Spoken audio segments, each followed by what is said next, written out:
Good morning. How are you? Good, how are you? Now in session. Everybody should have gotten the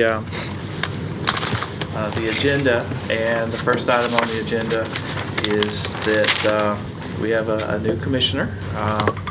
Ms. Camille Cherry is with us, and if you'd like to tell us in a minute or so your background and Certainly. about yourself.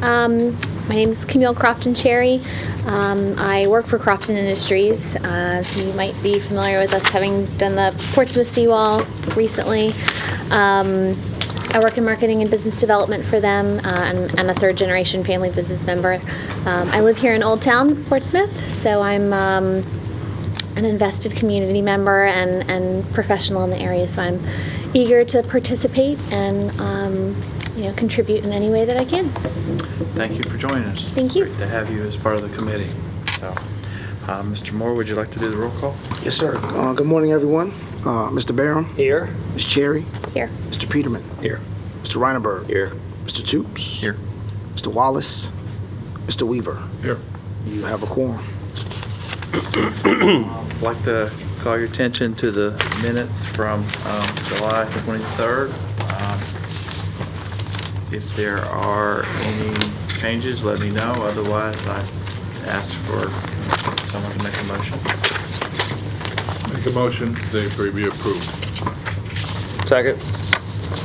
All right. Mr. Barham. Yes. Ms. Cherry. Yes. Mr. Peterman. Yes. Mr. Reineberg. Yes. Mr. Toops. Yes. Mr. Weaver. Yes. All right. Motion carries.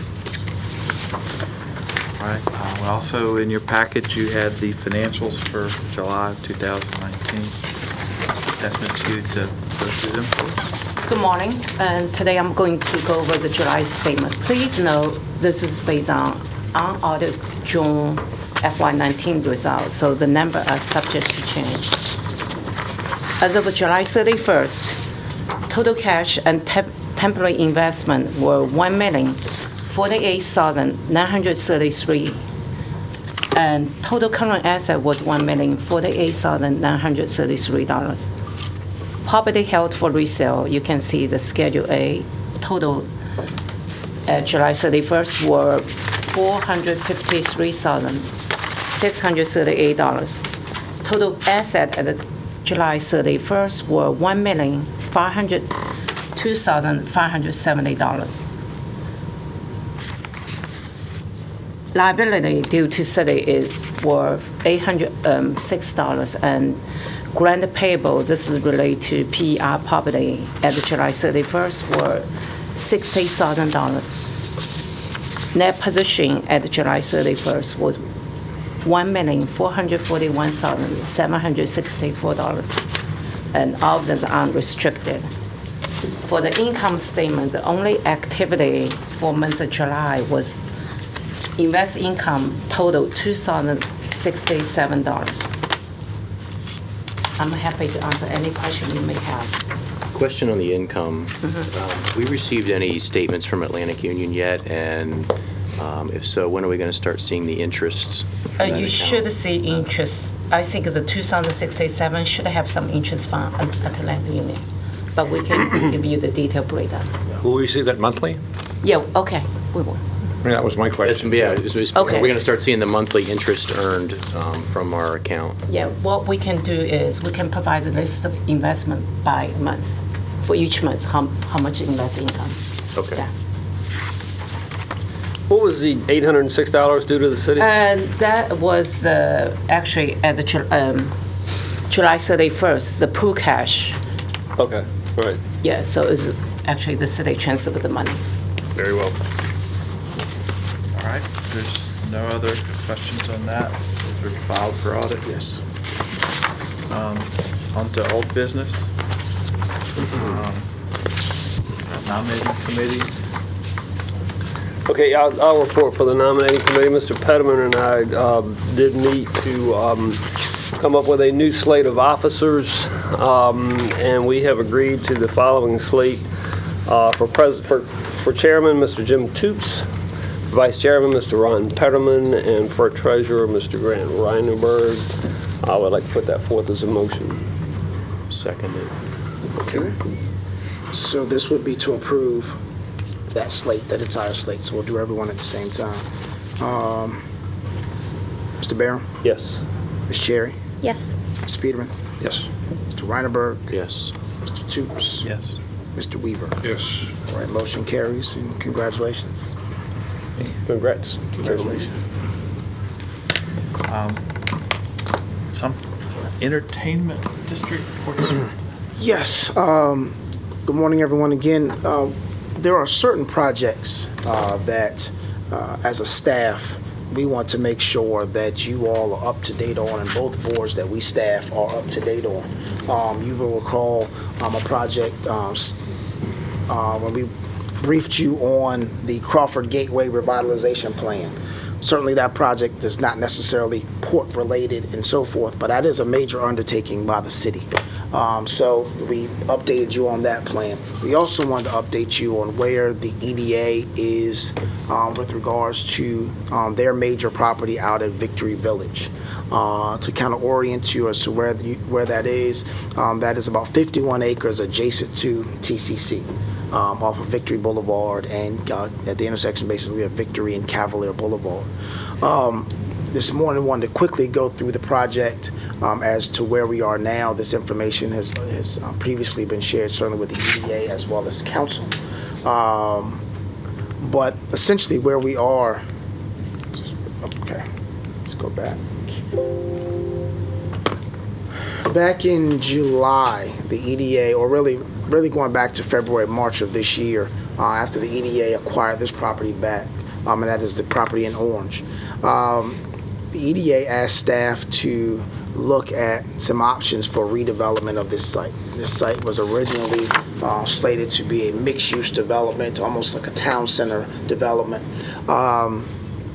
That was done back in 2005 is when it started, 2007, 2008. As we all know, the economy kind of went under, and at the end of the day, that project did not come to fruition. It sat for several years. Eventually, the EDA did call this back as recently as December the 14th, 2018. The EDA received this property back. Staff went and looked at 4 potential site layouts, 4 potential options, and what was determined was essentially the idea or the concept of having that mixed-use development was a good concept and it was a good idea. However, again, the economy has changed to where we have the residential out in this area, certainly with the Newport project, and also another planned EDA project just across the street there of another 200 units. So we really looked at, there's a need for amenities out in this area. There's need for additional shopping opportunities, retail opportunities, food and beverage. So when we looked at that and you couple that with the pending legislation for casino gaming, we saw this as the best opportunity for an entertainment district that would be anchored by a casino gaming facility. 51 acres directly off of the interstate. That's very hard to come by. And as you probably heard the mayor say, there are 3 things that the casino gaming operators and developers look for, and that's access, access, and access. And this has that. So on the 16th of July, the board passed a resolution based off staff's recommendation to begin the process to market this as an entertainment district. Council then subsequently on the 23rd of July passed a resolution, or if you will, to show their support for this project. Again, the reason we're bringing this to you this morning is because we feel as though from a standpoint of impact to the city, this will be major. You're looking at a project that has, again, an gaming and entertainment facility, potentially a 3,000 space parking garage, 4-star hotel, up to 30 restaurants and retail outlets, potentially a cinema/movie theater, and you're looking at the opportunity to have about 4,000 jobs affected by this type of district. That's major for the city of Portsmouth. And to have a gaming facility, an entertainment facility, or really a destination district is a big deal for the city of Portsmouth. Kind of break it down a little bit further, the entertainment facility itself would be about 400,000 square feet. It would be about a $550 million investment. We're looking at about 2,000 jobs, a little over 2,000 jobs. In the venue itself, you would have up to 20 different retail and restaurant outlets to choose from. You're looking at potentially, again, a 3,000 seat performance venue and an additional 30,000 square feet of meeting space out of that 400,000 square feet. Again, all things that we currently are in need of in Portsmouth. The $550 million investment alone is an incredible number. And let me take a step back and do my best mayor impersonation and explain the legislation to you as to where we are. Earlier this year, the Senator Lucas, as she has done for 25 years now, took her bill to the legislature. And one thing different this year than all the other 24 years, the legislature passed and the bill passed. There was a caveat that was placed, however, that JLARC, Joint Legislative Audit Review Commission, I say that slowly because I always mess that up, they were tasked with doing a study to learn more and understand more about gaming. I think we all understand that when the state studies something, it's really to understand how much should we tax this, how much should we be receiving from a revenue standpoint. So that study is being conducted as we speak. The study is at a point to where it should be done by the 18th of November. It will be presented, I believe, on the 1st of December when it will be put out for public consumption. That talks about, again, the regulatory system, and this is going to be a broad study. So I think you can find that, though you will find that there will be additional studies after this to really hone down on the regulations and so forth.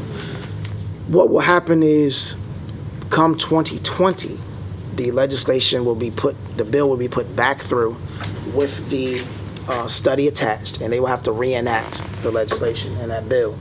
We are confident that bill will pass again.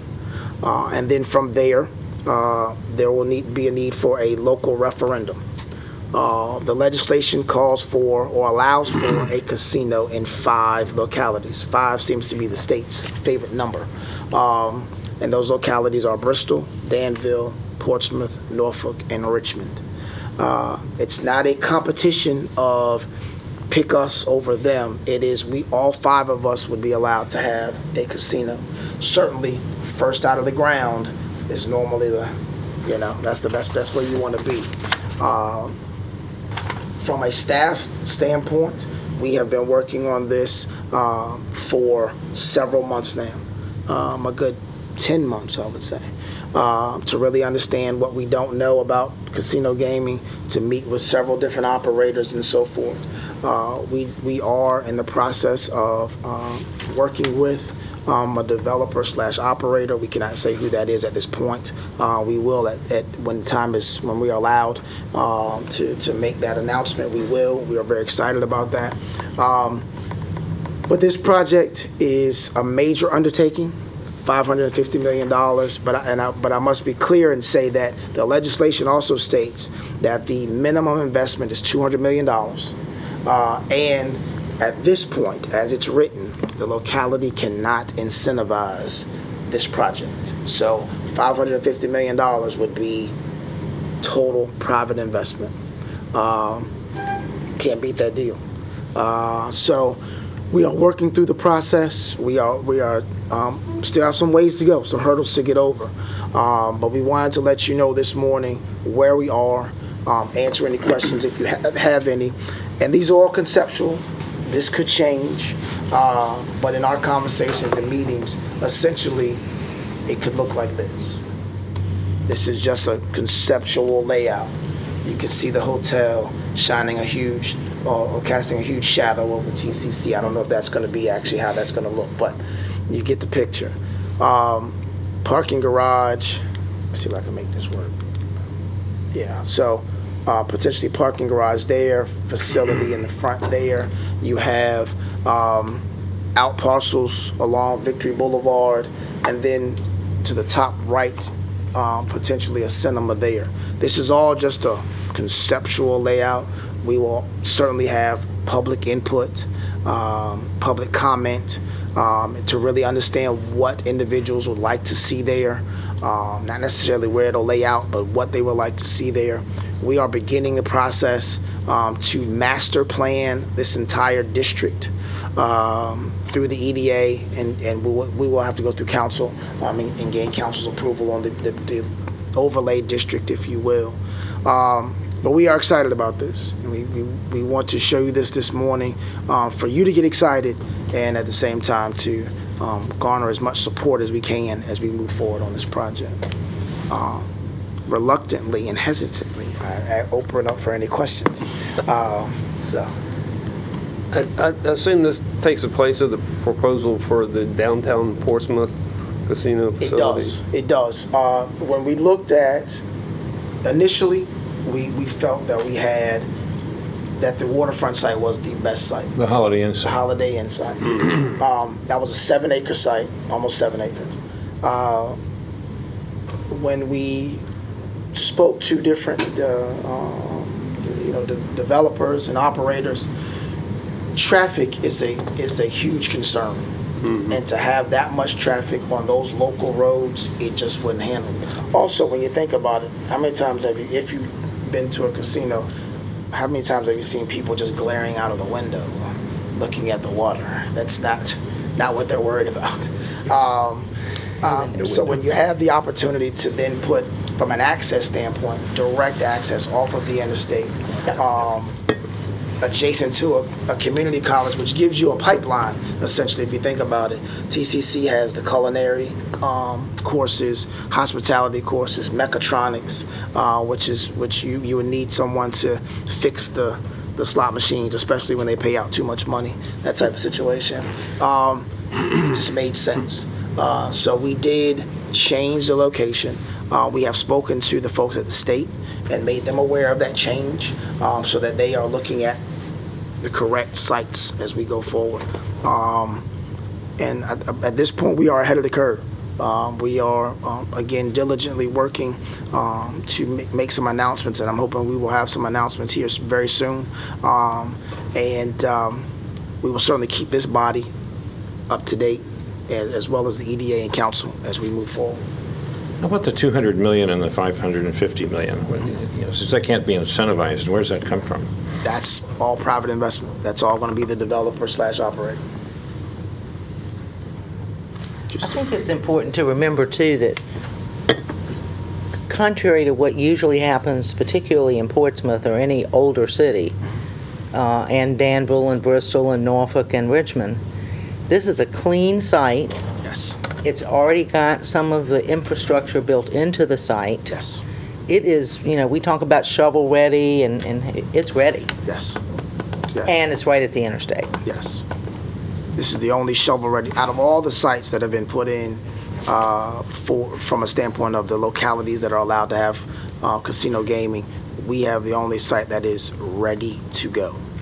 And the utilities, as Councilwoman stated, the utilities are there. Infrastructure was put in place by the previous owners that were looking to develop the site. We will have to make some improvements, I'm sure.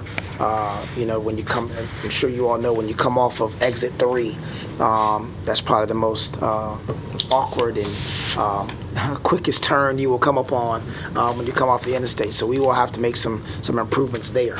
But at the end of the day, this is the site that we feel gives the best opportunity to be a destination location. So, I've got a comment and a question Yes. for you. So number one, I think this is a better move than downtown, although it's beautiful in the water. I agree with you. When people go to gamble, that's what they're there for, not to stare at the water. So I think this is better for the city. But really, in my mind, it raises a question, and it's not necessarily for our commission, but we got to play from the port side. It's the waterfront in downtown Portsmouth. So now we still have that vacant piece of land where this was originally proposed to be. We've got condemned city buildings, old city buildings on the waterfront, and so really, just something for, I think, that all of the boards that kind of deal in city property need to think about is this waterfront, what is the long-term plan to revitalize our waterfront? Because that is the real gem, Old Town and the waterfront for the city. So don't need an answer, but it's just, I think it's something we all need to keep thinking about. The best use, the overall best use of that waterfront. So that's my comment. My question is the two parcels of land to the north of that rendering, Elliott Street, and then I forget the other street is that runs through. What is the plan for those if this goes through? So let me back up just a little bit. So one of the parcels that you were speaking of is at 31.4 acres that the EDA has. Currently, the EDA has that under contract with Ryan Homes to put in about 200 units there. They are moving forward with that project. That project will soon be going before Planning Commission and City Council. The other acreage adjacent to that to the west, that is a privately held property that was to be developed at some point as part of Newport. However, that is now just available land. There's some, as you might hear people say, there's some hair on it. So there's some things that got to be worked out, but that is available. That parcel now as you talk about it. Yeah. Thank you. You will. Any other questions? All right. All right. Thank you, Mr. Moore, for the presentation. Thank you. Exciting things happening in Portsmouth. Yes. The next item is something that was referenced last month, and it's just a continuation, potentially a letter of support for the Southgate Annex. If you remember, the Virginia Port Authority had their letter last month, and we had some things to work out. So where is the letter now? Do you have it?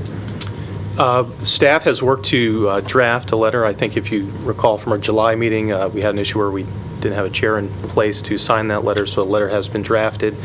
And then following this meeting, with your authorization, that letter will be provided for the chair's signature. Hey, great, because I spoke to Doug Taylor yesterday, just because he was going to be here today, but unfortunately he has a special needs son that had surgery and he couldn't make it. But however, he last Friday had a meeting with the CO and if you remember Rear Admiral Rock, yesterday, they both agreed that if you remember the map that he gave you with the three parcels, the small one, the medium size, and the large, they're going with the large. So that's a pretty big piece of real estate there. And they've got a PONM in draft right now. As you might imagine, it takes a long time for the government to do anything. So the PONM is basically from the time that next meeting they want to come here, and I'm not sure who they want to come here. They want to be on the agenda next time to kind of, they'd like a copy of the letter before then, and then they would, they want to tell you all the steps that are in this process, but it's about a 2-year process for the time next week till the time that something is going to happen. It's 2 years to get all the governmental decisions.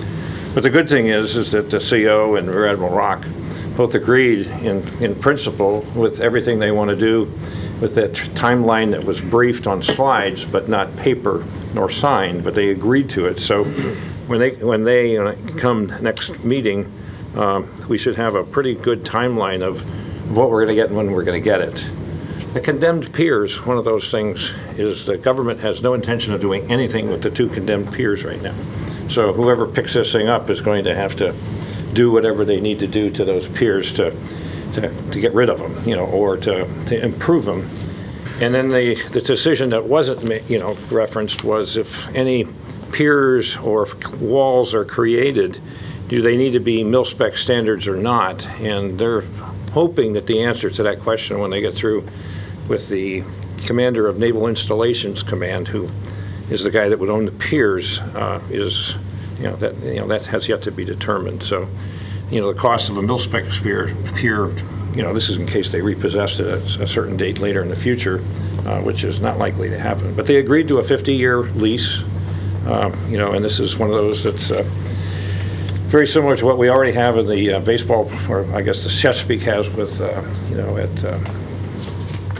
there are properties where the baseball fields are. So, it's, as far as you can tell, that belongs to Chesapeake, not the Navy, but they cut the grass and do some certain things. And then, of course, the in-kind instead of money is one of those things. They're still thinking parking is their number one priority. So they're hoping that whatever the city comes up with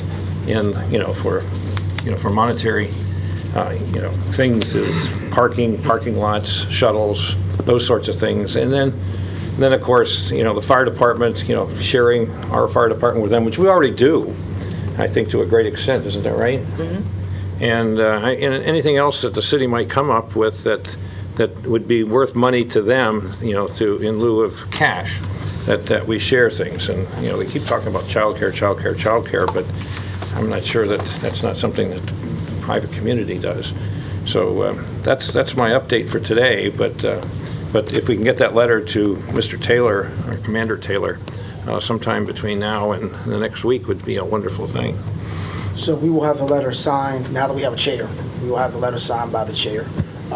And then we'll have that done right after this meeting. We will then disperse the letter to everyone, so then you could take it certainly to Mr. Taylor, showing you all support, staff support for this, and we also We'll have... follow up with letter 2 with updated data to it. So those should all go out today. Perfect. Any questions for me, or any, I talk to Doug at least once a week. Sounds good. And no issues with getting them on the agenda for next time? No, So, no. that'd be great. Well, let me back up on that. Oh, we If have a a joint meeting. That's gonna come up in a second. September. So, yeah, that's gonna come up. But we can, if you like. Actually, it's a great segue into the next item. And under new business, This is the time of year where you would have a joint meeting with the EDA. Now, typically with your joint meetings, we would have, you all could conduct a meeting, EDA could conduct a meeting, and then you have a joint meeting. So we could have that. It's just going to be a longer meeting than normal. Well, that seems to me like it would be I think it's something good for they the both want to EDA hear. to see it. Most certainly. Yeah. Most certainly. So we can have that on the agenda. They will be here. They can see it. They're going to have some things they're going to have to discuss on the 17th as well. So I think it is a good time for everyone to kind of understand what's going on with everyone. but that is a week earlier than our normal date to meet. So just want to make Yes. sure that everyone. So what's the date of it? September 17th. Same time, 8 o'clock, same location, but instead of you all being the fourth Tuesday, you're the third Tuesday. When I was first on this commission, I got confused as to which week was which, and I showed up for their meeting once by accident, and it's like, these aren't the right people. So that's why I know it's 1 week ahead. Okay, great opportunity to share kind of what we're doing and what they're doing, and to cross-fertilize a little bit, so. But we will put Mr. Taylor on the. Make sure they know that date, though. Oh, I will, because Yes. I just confirmed that the Yeah. other date. Make sure it's not an issue. 2019 manufacturing. I want to apologize, ran into some issues with work this morning. We just appointed you to 2 committees while you were Thank you. gone. Right. Thank you for being here. Morning, how you doing? Good. So, 2019 Manufacturing Day. Yes. A number of the commissioners may remember that October is considered Manufacturing Month. And last year, we had a proclamation done by council to recognize that month. And if you recall, Mr. Bento, former chair and former member of the board, really wanted an emphasis, and we agreed, staff agreed, there should be an emphasis on manufacturing.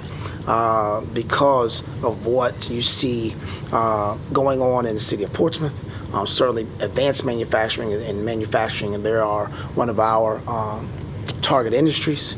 We have the workforce to do that.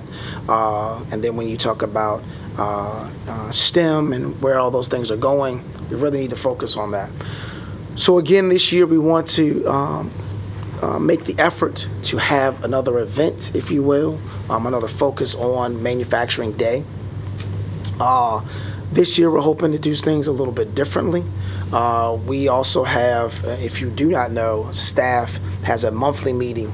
It's the first Friday of every month, and I hate to throw all these dates and times out at you, but it's the first Friday of every month at 8 o'clock in the morning at the Renaissance Hotel. We have a monthly business forum called Let's Talk Business. We had our first one last month, very well received. We planned for 50 people. We set out 50 chairs, and it was standing room only at the event. But it is a monthly meeting that we have to meet with our business owners and both inside and outside of Portsmouth. I bring that up because at our meeting in October, we will recognize and have at least 3 different manufacturers there to talk about the importance of manufacturing, to talk about the importance of those jobs and those opportunities, to talk about that focus.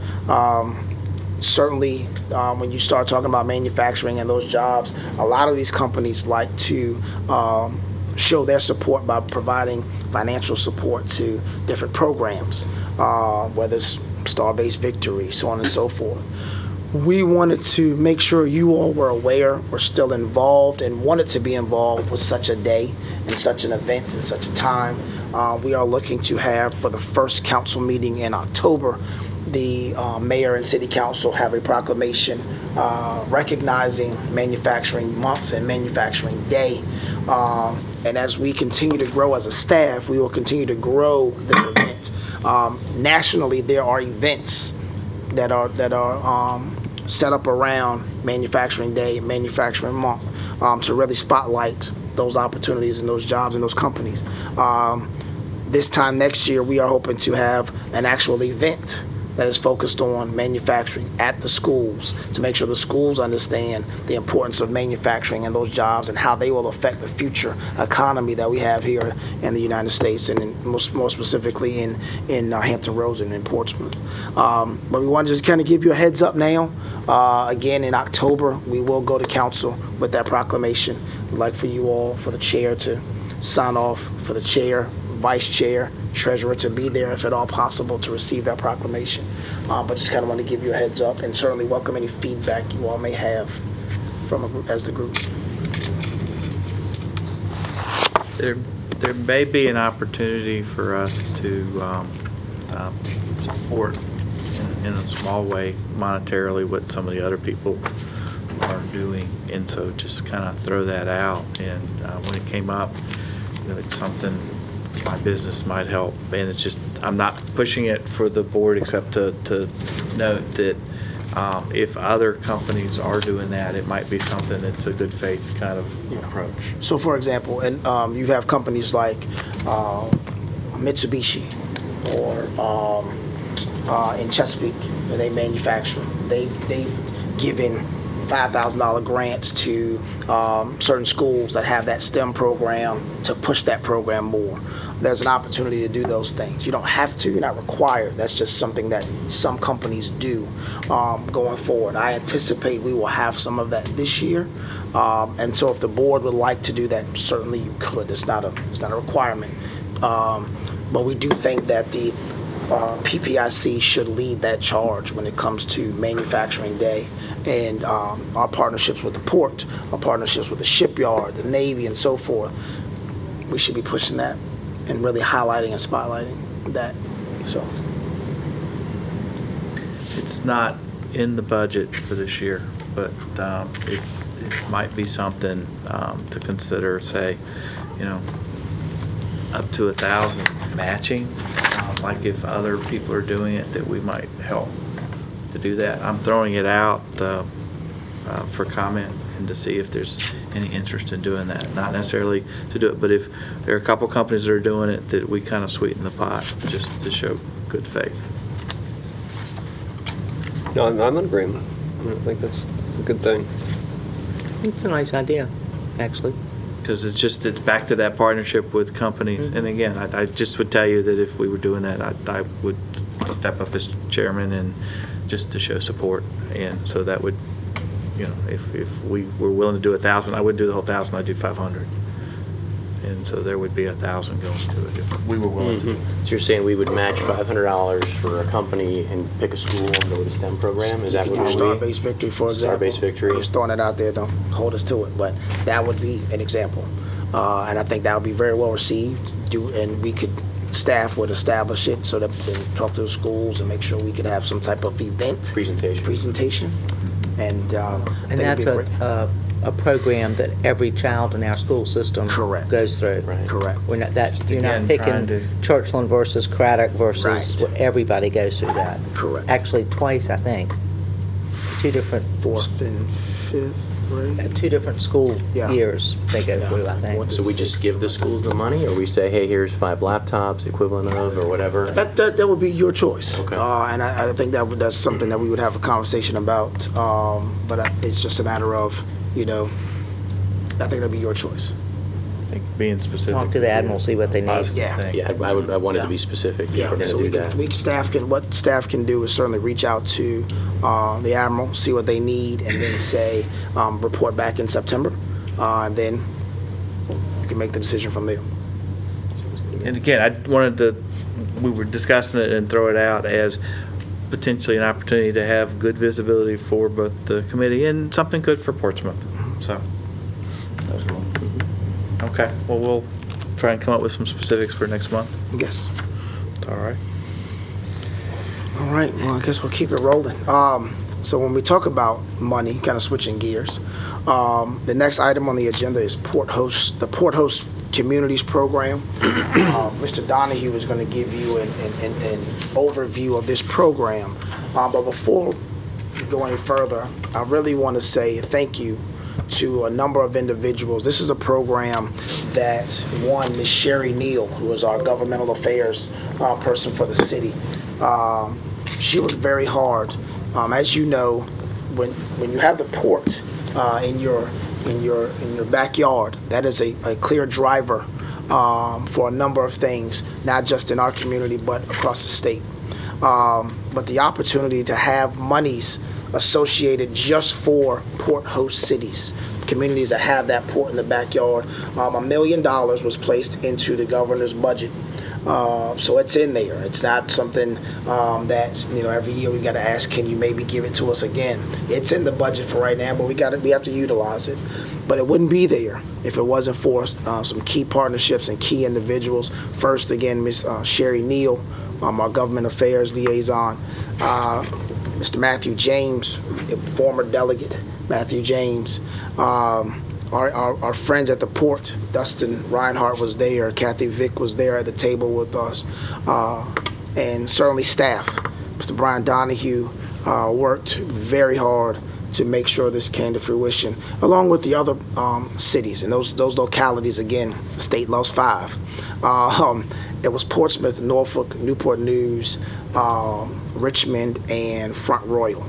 But this is a unique opportunity to incentivize / leverage state money to really make a difference in revitalizing port-related properties and port-related projects. Can you give me some examples of how it could be spent? We're going to turn that over to Mr. Donahue. And I Great don't wanna steal his thunder. segue. Did you set that question up, I Brian? don't want to steal his thunder, but we got it. It's a great question. We're definitely going to get to that.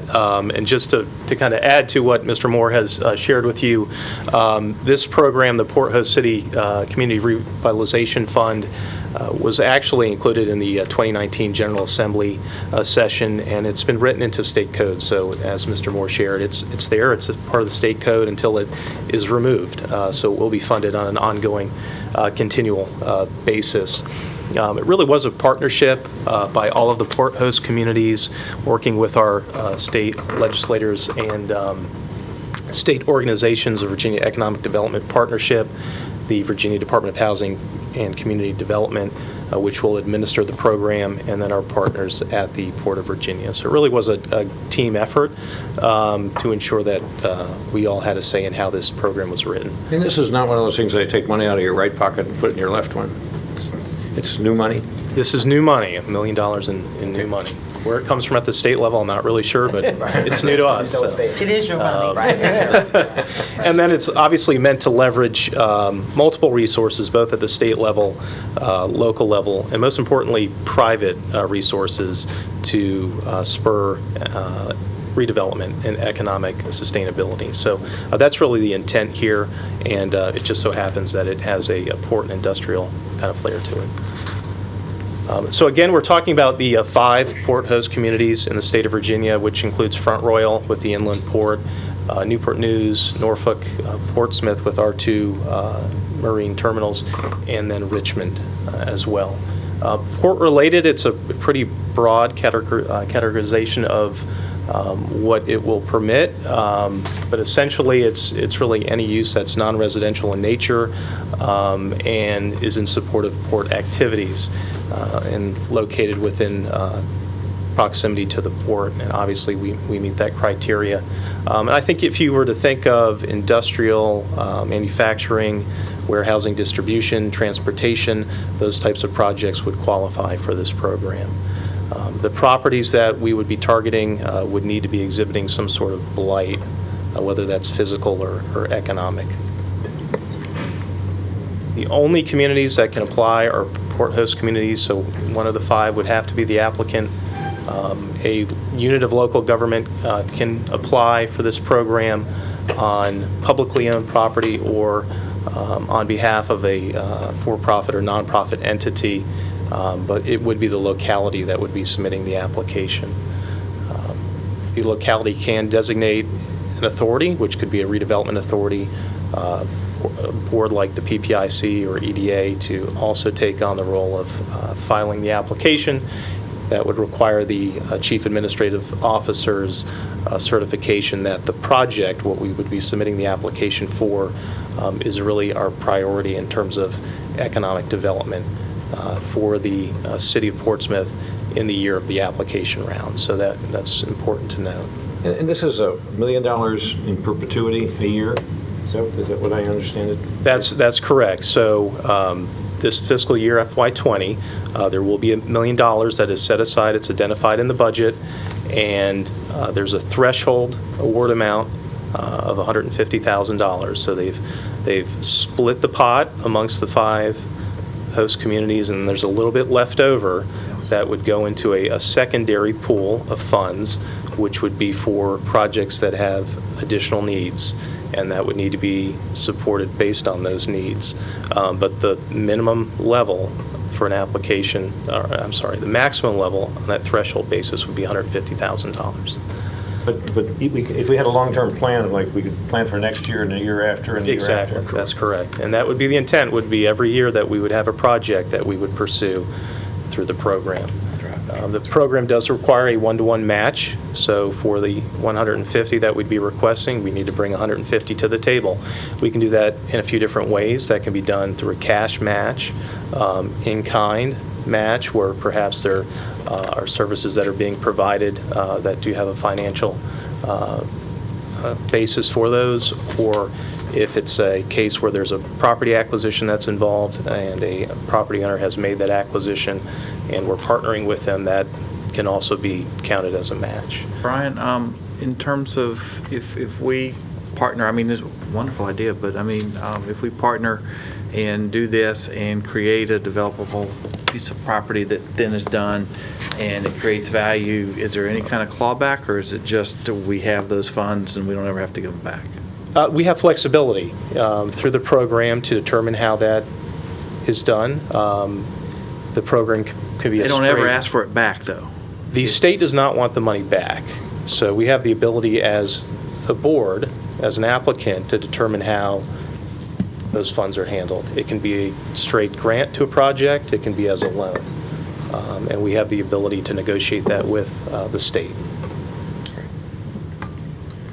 So there is the possibility that, one locality comes in and you're the sole locality applying in a fiscal year.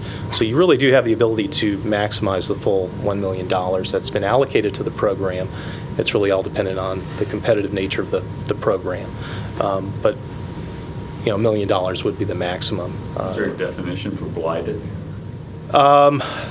Portsmouth? There is, so either a, physical state of blight or economic blight. So physical blight, I think you could, attribute to a property that may have some environmental conditions, maybe physical conditions where the physical structures are deteriorated. Like the sewer line in West Norfolk. That's exactly what I was thinking. Infrastructure is really not going to count for this project. It's really site-specific Properties, to though, a If you property. start thinking, we can drive a truck through this. I mean, there's lots of. Oh, yeah. So let me, But no, just understanding, yeah. if I could, before we get too far along, we are going to go into closed session to have a discussion about this, so. Okay. Okay.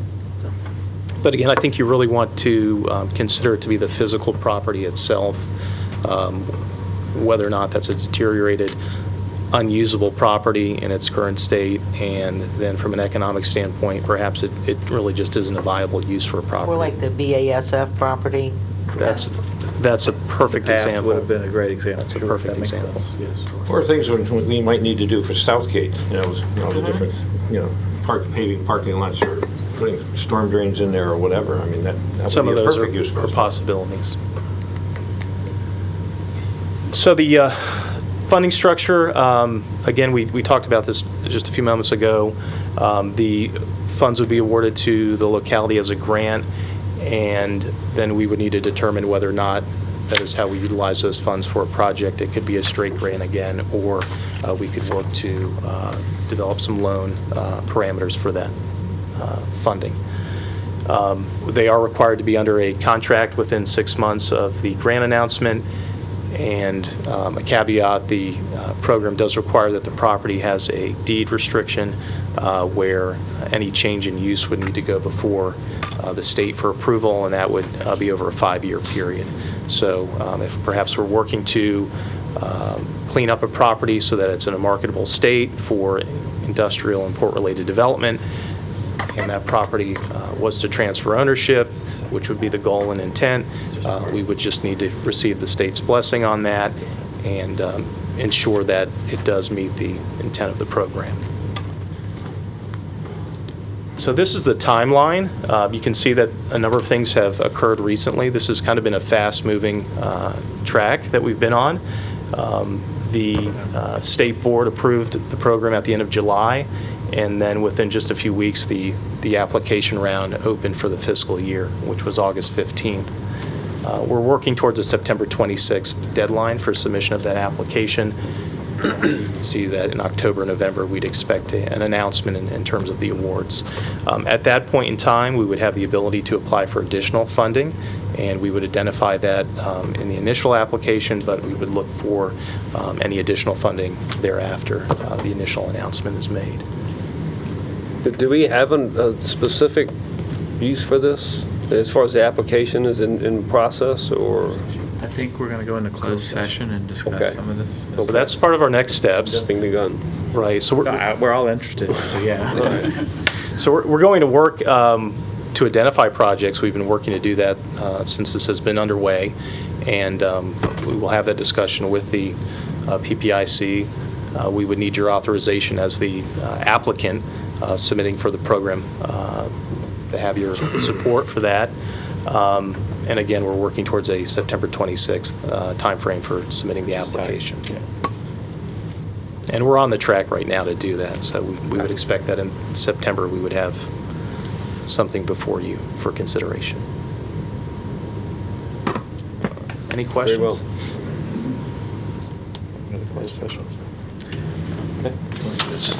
So I'm going to make a motion that we go into, Before we sorry. do, maybe we should let Mr. Reinhardt give his Give his update. port Okay, update. that's Yes. great. In the interest of time, Mr. Reinhardt. Sure. Not much of an update here, just that our turn times are around 35 minutes right now, which is fantastic when you're seeing the industry standard being, we say, about an hour or so. So with that, hopefully we have to market that, new properties, hopefully that this could help out, more people could come to Portsmouth. And then we're having a really heavy look right now at PMT when it comes to what is that next step. So hopefully there's some news forthcoming really soon about that, and we're pretty excited there. As far as this program, the port was hand in hand when they were developing this with the Department of Housing and Community Development. We're excited about it, and this wouldn't be here if it wasn't for Sherry. So she was really working really hard up there in Richmond. If you blink, she'd already talked to 3 legislators and 2 staffers about it. So definitely give her a head nod if you see her, and tell her thank you for the work she's done to bring this here to Portsmouth and other host cities. Other than that, pretty good. Thank you, Mr. Reynolds. Call me Dustin, please. All right, so I'm going to make a motion that we do go into a closed meeting.